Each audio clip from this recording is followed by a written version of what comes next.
Donc bonjour à tous, je ne sais pas si on m'entend bien, j'ai tendance à parler très fort, donc il ne faut pas hésiter à me le dire si c'est le cas. Donc je suis Orlane, une des infirmières du service de greffe de moelle de l'hôpital Saint-Louis, et donc j'occupe un poste un peu atypique. Je suis infirmière en salle, comme n'importe quelle infirmière standard, et également je m'occupe de coordonner le parcours patient avec plusieurs collègues à moi, on est maintenant 4 à le faire, on s'alterne sur le poste, donc je les représente aujourd'hui. Et c'est ce poste de coordination que je vais vous présenter avec la partie pré-greffe, la partie sortie et la partie post-greffe. Donc en premier, je voulais revoir le schéma du parcours patient. Alors c'est... D'accord, merci. C'est le schéma un peu simplifié qu'on fait à Saint-Louis. Il faut savoir que ce n'est pas forcément le même dans les autres hôpitaux. Donc concrètement, à partir d'une maladie de base, il faut qu'il y ait une indication à la greffe. À partir de cette indication-là, il y aura une réunion de concertation pluridisciplinaire greffe. Donc tous les médecins se réunissent, voient par rapport à la maladie, à l'hématologue de base qui leur a adressé le dossier, si c'est quelque chose de faisable ou non. Il y a en parallèle une recherche de donneurs et un premier rendez-vous avec le médecin greffeur qui est fait. Lui va s'occuper de présenter un peu de manière succincte le déroulement de la greffe et particulièrement les complications et les risques. Il y aura un bilan pré-greffe qui va être fait, donc ce bilan est assez conséquent avec des analyses morphologiques, des scanners, des IRM, des panoramiques dentaires, des bilans sang et surtout des analyses par rapport à la maladie. Donc là, on est en relation avec les coordinateurs de greffe qui s'occupent de ça. Quand ces résultats arrivent, si la greffe est toujours d'actualité et surtout s'il y a un donneur qui est identifié, on a un deuxième rendez-vous avec le médecin greffeur et les choses vont se préciser. C'est là que moi et mes collègues, on intervient. En fait, après ce deuxième rendez-vous, les gens viennent nous voir dans l'unité. Ça peut être légèrement décalé, mais en fait, il y a tellement de rendez-vous à faire que, sincèrement, les patients préfèrent venir le même jour, comme ça, c'est fait. Donc, ils viennent dans l'unité. Cette consultation va durer 1 heure, 1 heure et demie. On essaye de prendre le temps avec une visite du service. Donc, ça se fait 15 jours, 3 semaines avant l'entrée dans l'unité. Et ensuite, je vous ai remis le schéma un petit peu simplifié. Quand on rentre dans l'unité, donc il y a un conditionnement, c'est-à-dire les chimiothérapies de préparation à la greffe, avec plus ou moins une aplasie, donc des défenses immunitaires qui diminuent à cause de cette chimio, la greffe qui aura lieu, le risque infectieux qui arrive, la sortie d'aplasie, donc le fait que les défenses immunitaires remontent, que le greffon a poussé et que donc potentiellement la personne peut sortir du service, le risque de GVH qui arrive, donc je ne sais pas si le docteur Péfo ou... Oui, bon, parfait, ça m'arrange. Et en fonction de ça et de ce qui va se passer pendant l'hospitalisation, il y aura donc une préparation à la sortie, ça je vais vous en reparler aussi après, une sortie de l'unité et ensuite un suivi en hôpital de jour, en consultation qui va progressivement s'espacer. Donc en premier, je voulais vous présenter les grandes lignes de la consultation infirmière pré-greffe. Je ne vais pas classer les apports qu'on donne par priorité ou par chronologie, je les ai juste mis comme ça. Donc, dans les premières choses qu'on fait, c'est qu'on revoit les informations médicales. Comme je vous l'ai dit, dans le parcours pré-greffe, c'est franchement dense, il y a beaucoup de rendez-vous et on est bien conscient que sur tous les apports qui peuvent être donnés par les médecins ou autres, il y a énormément de pertes. Parce que déjà, c'est un discours médical, c'est pas facile à appréhender, parce qu'aussi les gens sont fatigués, il ne faut pas oublier qu'il y a une maladie de base aussi. Et donc, nous, on essaye de revoir avec nos connaissances les informations médicales. Donc, on va reparler du conditionnement. Donc les différentes chimiothérapies, combien de jours ça va durer, les effets secondaires de ces chimios. Alors on fait les choses assez simples, mais pour les chimiothérapies, les effets secondaires sont souvent les mêmes.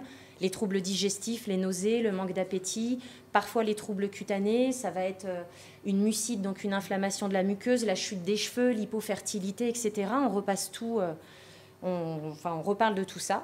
On va aussi parler des transfusions.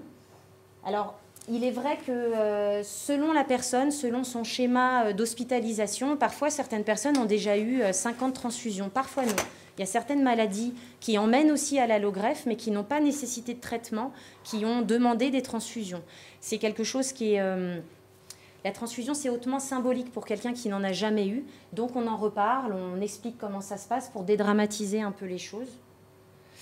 On va parler aussi du passage du greffon, parce que, quitte à être dans les choses symboliques, soyons honnêtes, le passage du greffon, c'est quelque chose de hautement symbolique. Déjà, il y a Il y a énormément de croyances liées à ça. La majorité des gens pensent que c'est un bloc opératoire, qu'on va injecter directement la moelle dans l'os, alors qu'en fait c'est une transfusion de sang qui se fait dans la chambre, qui se fait avec des visites, parfois avec le donneur quand c'est quelqu'un de familial, et ça se passe relativement bien en une demi-heure, trois quarts d'heure. On va reparler de l'aplasie, parce qu'en fait dans l'unité, tout tourne autour de l'aplasie. Le service, c'est une unité un peu atypique. La chambre est particulière, le service est particulier. Après, je vais vous montrer une photo de la chambre. Pourquoi c'est comme ça? Pourquoi les choses sont réglementées? Pourquoi il y a des aliments interdits? Pourquoi on ne peut pas sortir? Tout tourne autour de cette aplasie. On va reparler de la réaction du greffon contre l'hôte. C'est quelque chose qui est fortement anxiogène. Le risque de GVH, c'est quelque chose qui peut arriver ou pas. En gros, on vend un risque. Sauf que quand ça arrive, il faut y être prévenu. On ne peut pas laisser quelqu'un aller à la greffe sans que cette personne ait compris à quel risque, à quelle complication elle peut s'exposer. Même si on reste dans de l'hypothétique. On va parler du déroulement de la pose de cathéter central parce que, idem que pour les transfusions, certaines personnes n'ont jamais eu de cathéter central. Donc là, je vous ai mis une photo d'un type de cathéter qu'on utilise, nous, quasiment systématiquement sur Saint-Louis, c'est le cathéter tunnelisé. Et c'est vrai que ça fait peur quand on n'en a pas eu, quand on vous explique que vous allez avoir un tuyau qui va être relié à une grosse veine de votre cœur, on se demande comment ça tient, on se demande si on va l'arracher dans la nuit, si ça va s'infecter, etc. Donc cette consultation, elle permet aussi d'apporter des informations concrètes sur l'hospitalisation. C'est vrai que rentrer en greffe de moelle, c'est pas rentrer pour une appendicite par exemple. Donc il y a des mesures assez particulières. Il y a des apports personnels qui sont possibles ou non. Donc ce que j'entends dans les apports personnels, c'est par exemple l'ordinateur portable, les fringues, le téléphone, les magazines, les livres. Il y a des choses où on peut, il y a des choses où on ne peut pas. Donc on réexplique tout ça. Donc fort heureusement, tout ce qui est en plastique ou qui se nettoie facilement, ça rentre dans la chambre. Pour les vêtements, les gens peuvent, sous réserve que ça soit bien sûr nettoyé d'une certaine manière, mais porter leurs vêtements à eux. On va aussi parler des visites, du rythme des soins, parce que c'est une unité de soins intensifs, ce qui veut dire qu'il y a des soins de jour comme de nuit, environ toutes les 2 heures, avec des prises de constante, des antibiotiques ou des transfusions. Et donc, il faut aussi s'attendre à être dérangé, malheureusement, 24 heures sur 24. On va aussi parler du fonctionnement de la chambre, parce que comme vous le verrez dans la diapo d'après, c'est une chambre un peu particulière. Et il y a quelque chose qu'on est obligé de dire lors de cette consultation pré-greffe, c'est que c'est une chambre qui n'a pas de toilette et qui n'a pas de salle de bain. Donc on utilise une chaise percée avec des bassins qui sont nettoyés, qui permettent de faire des prélèvements. Et à la place de la salle de bain, c'est un coin lavabo. Donc en fait, rentrer à Trèfle 3, c'est être un petit peu au camping des années 60. Mais on s'arrange avec ça. C'est dû au fait que le service n'a pas été refait depuis sa création. Il est bien évident que s'il était refait, il y aurait des douches et des toilettes normales, puisque maintenant, il y a des matériaux différents. Mais malheureusement, actuellement, ce n'est pas refait, donc on fait avec. On va aussi parler de l'alimentation pendant l'hospitalisation, parce que c'est une partie importante de la vie du service aussi. C'est une alimentation qu'on appelle protégée, c'est-à-dire qu'il va y avoir des grands principes, pas de cru. La viande doit être particulièrement cuite, ainsi que les poissons. Les apports de nourriture se font beaucoup en petit conditionnement. Les fromages, c'est individuel, etc. Il va y avoir un mode de réchauffage aussi particulier. Ce qui fait que, soyons honnêtes, ce n'est pas franchement gastronomique. On essaye de s'arranger. Il peut y avoir des apports extérieurs possibles, mais là aussi, c'est un peu compliqué. Il faut que ça soit uniquement des choses industrielles. On ne peut pas ramener une pâtisserie à quelqu'un qui va avoir une allogreffe ou qui l'a eu. Par contre, on peut aller acheter chez Picard. Donc, on n'a pas d'action chez Picard, mais il y en a un collé à l'hôpital. Et c'est vrai que tout ce qui est congelé ou frais acheté à côté de l'hôpital peut être stocké, nous, dans des congélateurs. Et on essaye d'arranger un peu l'apport de nourriture comme ça. On va aussi parler des différents traitements qui vont être utilisés et leur but.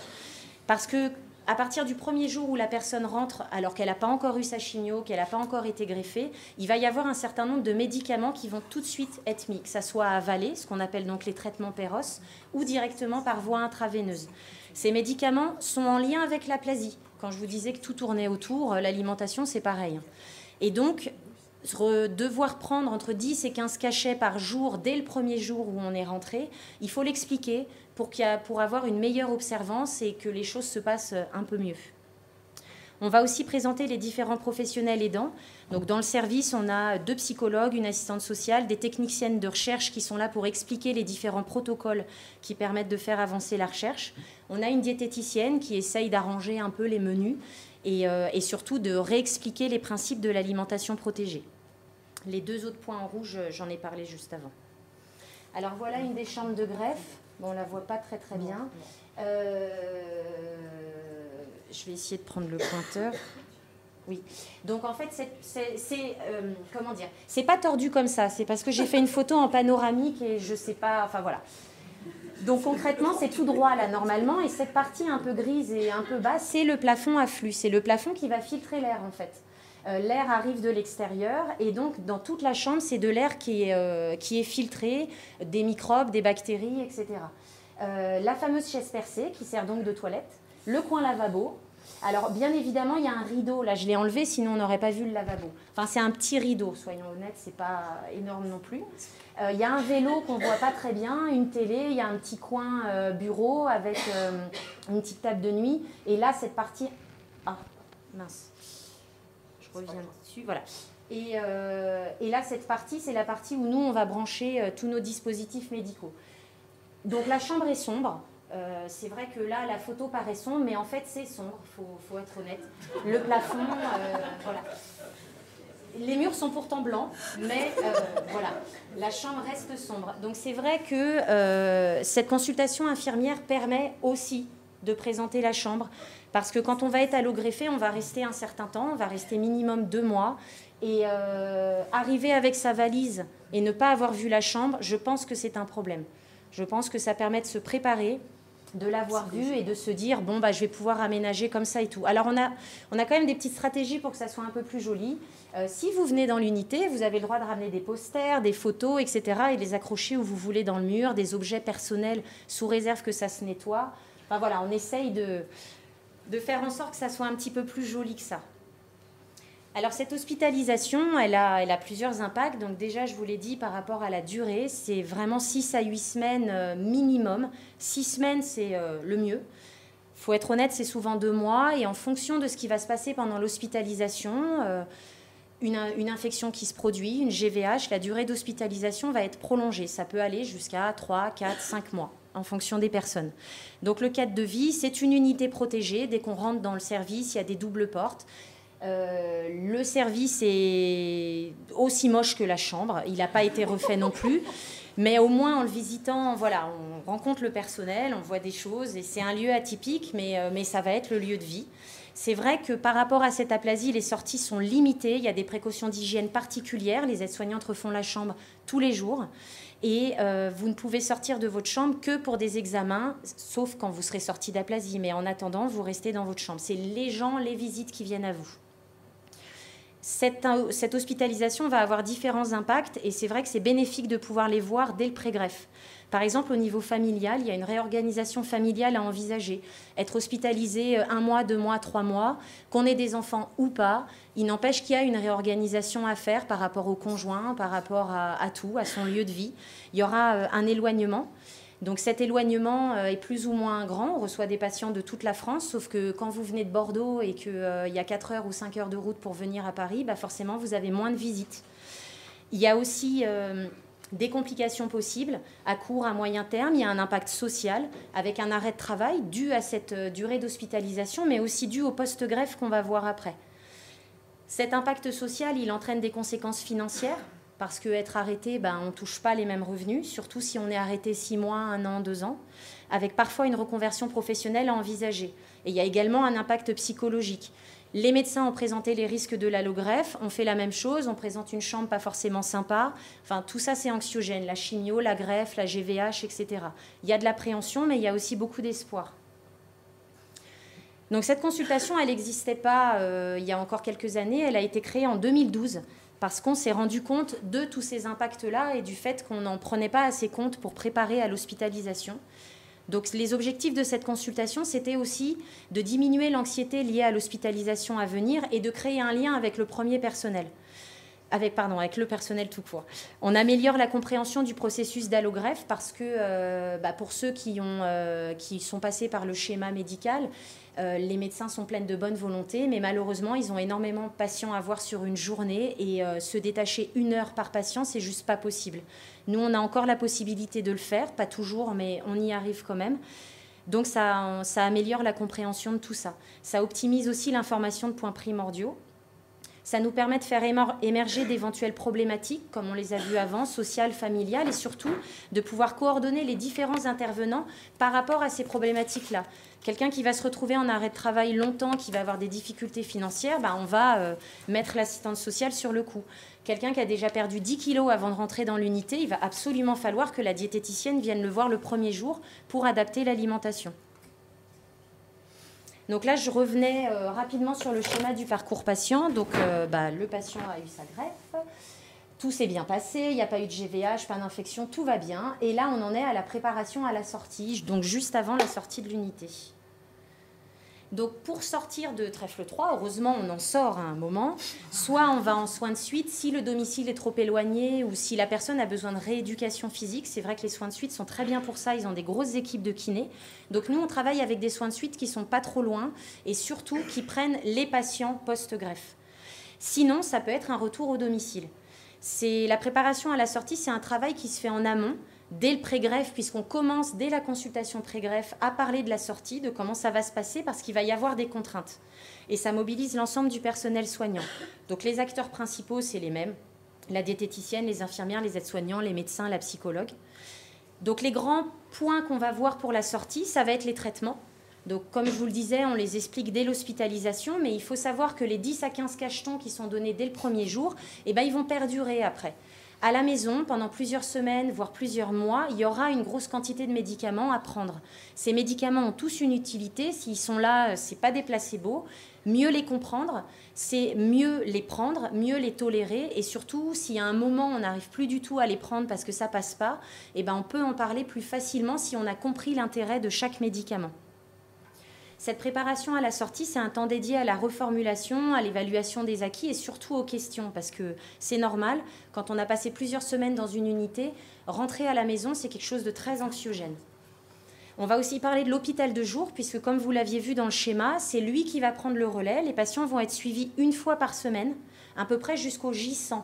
Le J0, c'est le jour de la greffe. Donc J100, on est à 3 mois et demi après la greffe. Donc pendant 3 mois et demi, les gens vont revenir, enfin un petit peu moins puisqu'ils en ont grignoté pendant l'hospitalisation, mais pendant un certain temps, les gens vont revenir en hôpital de jour. C'est l'hôpital de jour qui suit la totalité des choses.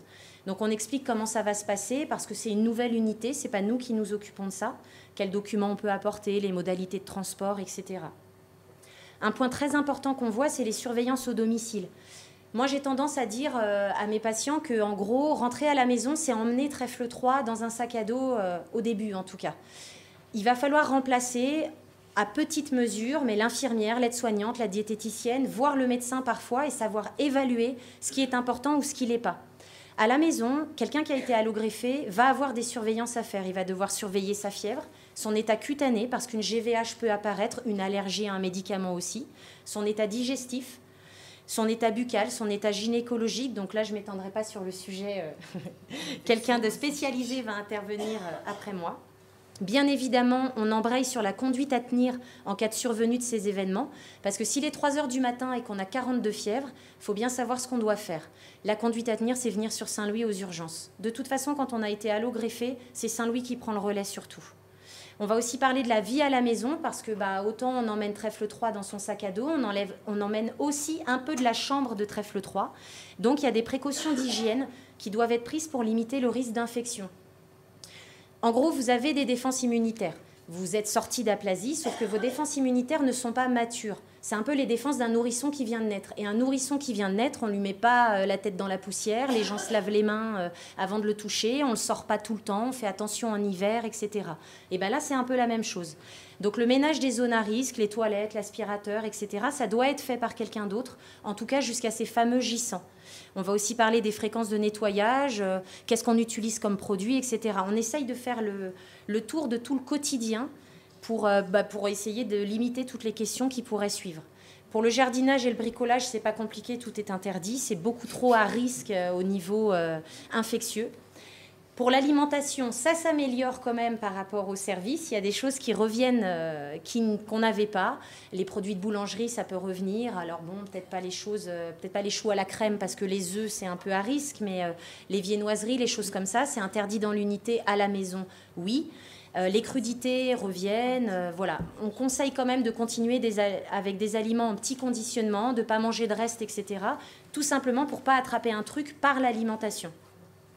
Le port du masque, donc ça c'est quelque chose qui est un peu difficile parce qu'en post-greffe, facilement jusqu'au J100, voire après, il faudra porter un masque à l'extérieur, dans tous les déplacements, particulièrement si on va dans des lieux fréquentés. Et il est vrai que dans d'autres cultures, notamment asiatiques, c'est parfaitement accepté, mais en France, ce n'est pas le cas. Les gens qui portent un masque à l'extérieur sont dévisagés, soyons honnêtes, alors qu'en fait, ils se protègent des autres, ce n'est pas eux qui sont contaminants, mais il n'empêche que le regard n'a pas encore fortement évolué. Donc on en parle dès le début, de l'intérêt de ce masque, parce que le risque, c'est que la personne ne supportant pas le regard des autres, et il faut bien qu'elle aille chercher ses enfants à l'école, par exemple, ne mette pas ce masque et potentiellement se contamine avec une grippe, quelque chose qui demandera une réhospitalisation. Après, on va aussi parler des sorties possibles, parce qu'il y a quand même une vie après la greffe, fort heureusement. Le restaurant, le cinéma, les week-ends, quand est-ce qu'on part en vacances, comment ça se passe, à qui on demande, où on peut aller, etc. La réponse, je ne l'ai pas mise parce que ça dépend bien évidemment de votre parcours, de comment s'est passée la greffe, d'où vous en êtes au niveau infectieux, au niveau des traitements, etc. On va parler du cathéter central parce que le cathéter central vous suit aussi à la maison, au moins pendant tout le temps de l'hôpital de jour. Du coup, nous, quand vous êtes en hospitalisation, c'est nous qui le surveillons, mais là, ça va être à vous de nous remplacer. Donc, on explique les points importants à surveiller et surtout que faire s'il se passe quelque chose.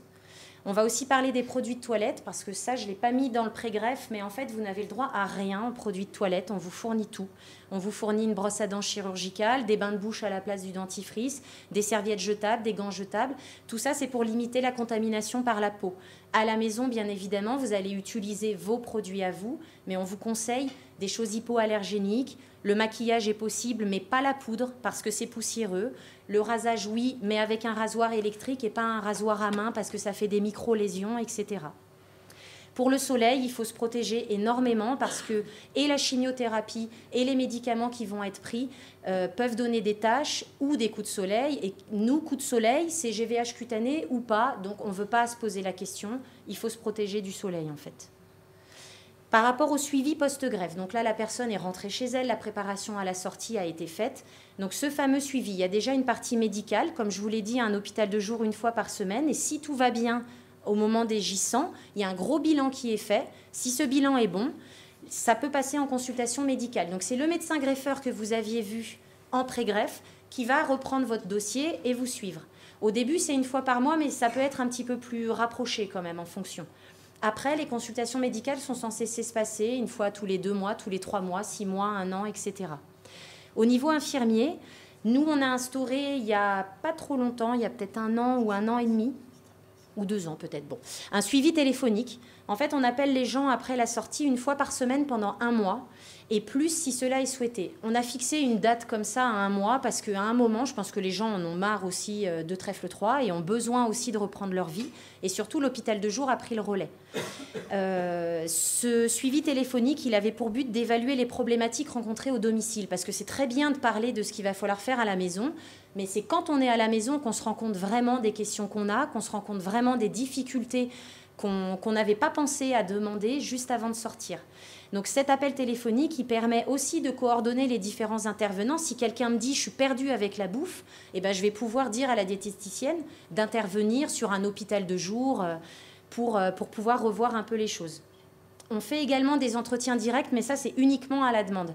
Parce que ces entretiens sont donc dans l'unité du service et il y a des patients qui ne souhaitent pas revenir dans le service parce que c'était quelque chose de difficile ou parce que c'était bien, mais que maintenant, ça y est, la greffe est passée et on passe à autre chose. Donc, en fonction des gens, il y en a qui n'aiment pas le téléphone ou qui ont des sujets plus intimes à discuter et pour eux, il faut revenir le dire directement aux infirmiers qui les ont suivis. Donc, en fonction, on peut faire des entretiens directs et bon, bah, ça dépend du patient, de sa demande et la fréquence et la durée sont variables. Donc la conclusion de tout ça, c'est que la préparation à la greffe et son suivi, c'est une prise en charge dense, parfois lourde. On a vraiment pleinement conscience du nombre de rendez-vous et d'heures que ça demande pour la personne qui va être allogreffée, mais on est intimement persuadé que c'est primordial. On a bien évidemment des retours positifs, sinon on aurait arrêté un peu avant, mais ce qu'on a comme retour, c'est une amélioration significative de la compréhension, l'observance des traitements et surtout une diminution des questionnements. Alors on a créé des supports. Là, je vous en ai mis quelques-uns pour faciliter un peu les choses et du personnel soignant, parce que ce n'est pas que moi ou mes 3 collègues qui occupent ce poste qui nous occupons de tout ça. Il y a aussi les filles en salle. Et aussi, quand vous êtes chez vous, eh ben, s'il est 2 heures du matin et qu'on a une question, pouvoir se référer au livret de sortie qui, normalement, est censé contenir tous les apports qu'on a donnés, ça peut être, on pense que ça peut être quelque chose de bien. Donc ça, c'était un exemple des supports qu'on utilise. Voilà. Un grand merci à toi, Orlane.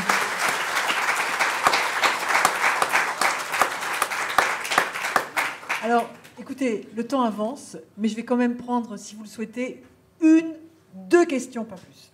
Est-ce qu'il y a des questions dans la salle? Ma fille, elle a été hospitalisée pendant 6 mois intégrale en chambre stérile. Le traitement n'a pas fonctionné sur une aplasie médulaire. Et après, elle a été greffée, donc elle a fait 8 mois, elle est restée 2 mois. On a fait 2 hôpitaux différents, donc Nice et Marseille. Et les protocoles sont complètement différents. Oui, ça m'étonne pas. Est-ce qu'un jour, parce que là, ce que vous faites, c'est génial. Est-ce que ça, vous le partagez en fait? Est-ce qu'un jour, il va y avoir une unité avec tous les hôpitaux? Oui. Est-ce que quand on arrive à Marseille, on n'a pas de gants? Tout le monde peut rentrer? À Nice, il n'y a que 2 personnes qui peuvent rentrer en permanence. Et puis, quand on rentre à la maison, enfin moi en tant qu'accompagnante, hein, parce que là, c'est pas moi qui étais malade, on doit faire le ménage tous les jours, laver les serviettes tous les jours, les fringues. Marseille, c'est 6 mois, Nice, c'est 3 mois. Elle n'a pas pu jouer par terre pendant 6 mois. Et en fait, on est un peu perdu parce qu'on a différents protocoles. L'alimentation, il faut tout désinfecter à l'eau de Javel. J'étais obligée d'acheter un lave-vaisselle, ça c'est pas grave, c'est un détail. Mais c'est hyper compliqué pour l'accompagnant. Oui. Bon, là, je parle au niveau pédiatrique. Hein. Est-ce qu'un jour, il va y avoir une unité, en tous les cas dans toute la France? Parce qu'on est... Alors, en tant qu'accompagnant, on gère, hein, parce qu'on n'a pas le choix. Bien sûr. Mais c'est hyper perturbant parce qu'on a peur de faire des bêtises, on a peur de... On devient des cinglés du ménage, quoi. Alors, c'est vrai qu'actuellement, sur la région parisienne, c'est comme ça. Que vous vous fassiez greffer à Saint-Louis ou ailleurs, dans un autre centre de greffe, La Pitié ou je ne sais où, ça n'est absolument pas ni le même service, ni les mêmes procédures. Alors, nous, on s'est assouplis. Par exemple, je vais vous donner un exemple. En 2012, on était encore sous flux. On mettait les rideaux, la chambre était pire que ça.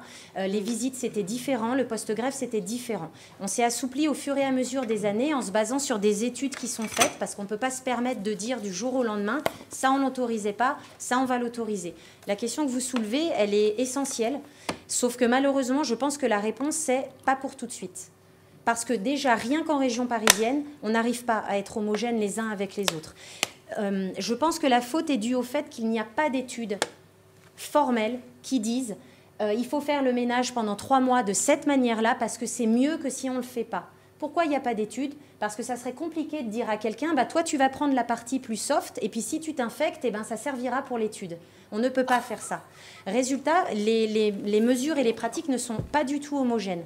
Alors souvent c'est plus strict et c'est vrai que quand on connaît une unité qu'il a été moins, soit on est déstabilisé parce qu'on se dit je vais être infecté, je vais me contaminer, soit c'est l'inverse. Parce que moralement parlant, nous, on a arrêté les flux parce que c'était complètement catastrophique au niveau dépression, etc., d'être coincé derrière un rideau. Et on s'est rendu compte surtout que ça ne servait à rien au niveau infectieux. Sauf que on partage les choses grâce au congrès, grâce aux journées aussi telles que celle-là.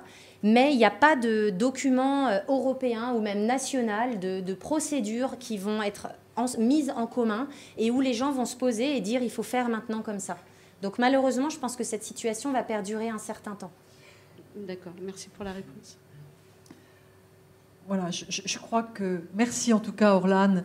Ah, il y a une autre question, excusez-moi. Je n'ai pas vu.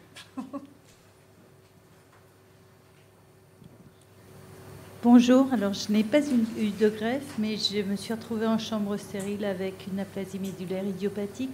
Et ce type de protocole, est-ce quelque chose que vous allez mettre en place ou que vous avez déjà mis en place pour les gens qui rentrent uniquement, je veux dire, c'est pas le bon terme, mais pour une aplasie médulaire? Oui, pour un traitement SAL cyclo classique. Tout à fait.